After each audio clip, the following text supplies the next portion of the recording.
En esta carrera presidencial estamos a pocos días donde tenemos que ver cómo se van a estar dando, ¿no? Con este operativo de seguridad y también por qué el operativo de seguridad, porque recordemos ya las amenazas que han corrido para los candidatos. Una de ellas fue Andrea González, otra de las amenazas a Luisa González, una de las candidatas para estas próximas elecciones del 9 de febrero, algo que ya se ha vivido en las elecciones anteriores. Recordemos lo que fue el asesinato de Fernando Villavicencio cuando salía de uno de los mitines haciendo carrera presidencial y fue asesinado por estas bandas criminales.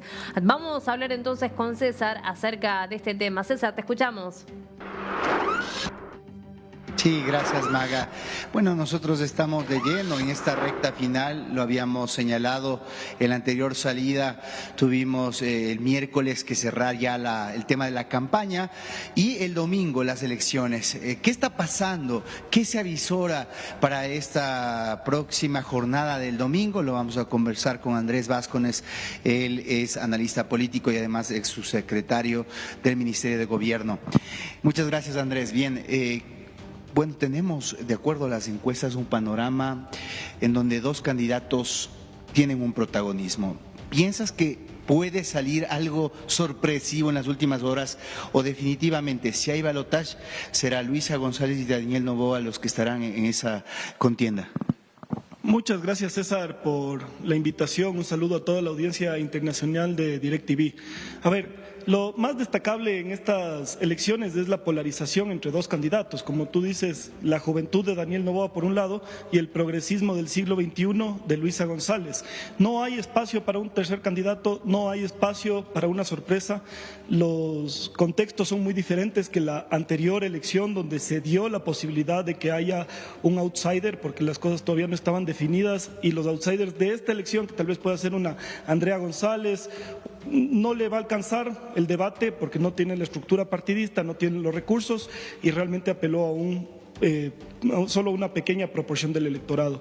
Entonces es muy difícil que tengamos sorpresas. Seguramente el debate va a ser quién va a quedar tercero, si González o Isa, pero es una elección que desde el inicio fue con dos candidatos, que fue Daniel Noboa y Luisa González.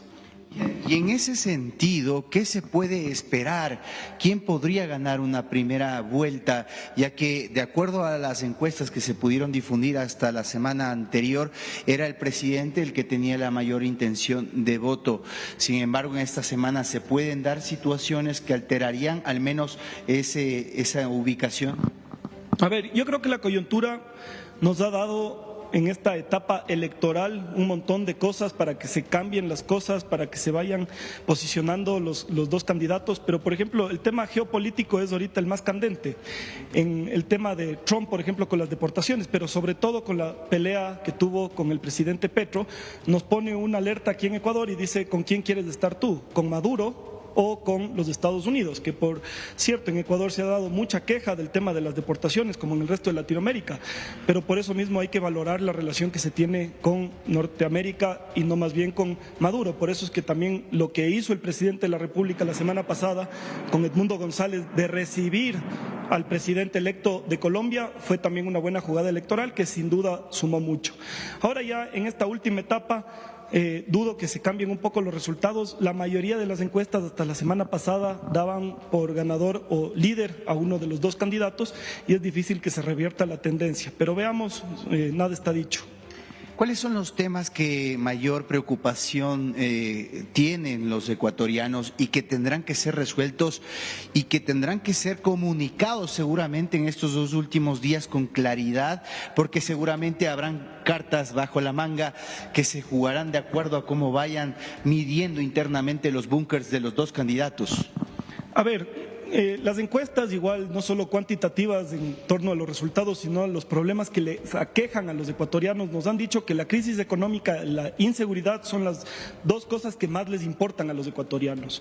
Algo que les importaba mucho hace unos pocos meses era el tema de la generación eléctrica, por los apagones que tuvimos aquí hasta 14 horas, pero tú puedes ver que ese es un tema que es muy fluctuante y que ahora ni el 5% de los ecuatorianos piensa que es lo más importante.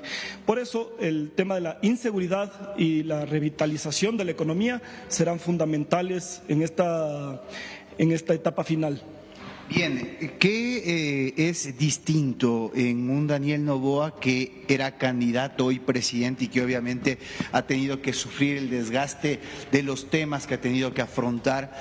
Y por otra parte, una Luisa González que tiene que sortear la figura de un líder de las características de Rafael Correa, que siempre los ha opacado a sus candidatos y que es el que más animadversión genera entre el electorado. Sí, por supuesto, esos son a la final los clivajes que tienen los candidatos. Por ejemplo, Luisa le ha costado muchísimo desatenderse de la figura del correísmo. Rafael Correa tampoco le permite que se aísle, tiene una participación mayoritaria en el tema de la campaña, no solo de ella, sino también de los asambleístas del Parlamento andino. En el Twitter siempre está comentando. Entonces es realmente muy visible cómo se le ha ofuscado a la candidata del correísmo, y hay mucha gente que incluso piensa que es Rafael Correa el candidato, y hay mucha gente que ya no quiere el regreso de Rafael Correa. Si bien es muy difícil imaginarse un correísmo sin Correa, ¿no? Es muy difícil opacarle a una figura tan fuerte y densa. Por el otro lado, Daniel Noboa se ha manejado súper bien siendo candidato y presidente al mismo tiempo. Ha tenido un lío legal que se tendrá que ver en las Cortes, sobre todo en la Corte Constitucional, acerca del designio del tema de la vicepresidencia, pero aparte de eso ha logrado sortear, ha logrado ser un candidato presidente y no ha perdido demasiados votos y está liderando las encuestas, así que es importante también el trabajo del presidente candidato. Finalmente, ¿qué pasará en la Asamblea Nacional? Porque también las encuestas nos revelan que habrá una división entre el oficialismo y el correísmo, una asamblea matizada por dos fuerzas políticas que justamente son las que durante estos últimos años no les han permitido gobernar. Nos vimos en una muerte cruzada, resultado de ese aspecto. Daniel Noboa en un principio tuvo un acuerdo legislativo, pero después se diluyó, y esto no le permitió generar algunas de las leyes. ¿Qué piensas puede ocurrir en ese espacio? Es muy importante el panorama electoral en torno al órgano legislativo. Lo que se prevé es que la persona que pase liderando las encuestas llevará a su partido que tenga la primera minoría y la segunda minoría con el segundo que pase el balotaje. Se prevé, según las últimas encuestas que se publicaron hasta el último jueves, fue que el presidente Daniel Noboa con su partido ADN liderará la Asamblea Nacional con alrededor de 70 asambleístas y con unos 5 menos la Revolución Ciudadana.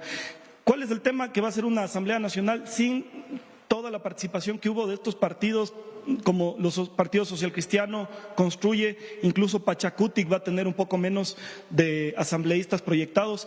Sin embargo, igual Sociedad Patriótica, con el despunte ligero de Andrea González, seguramente va a lograr 1 o 2 curules, y Pachacutic, por supuesto, que siempre se va a mantener vigente porque es una fuerza política indígena que tiene mucha fuerza en la zona Sierra Centro y en algunas partes de la Amazonía.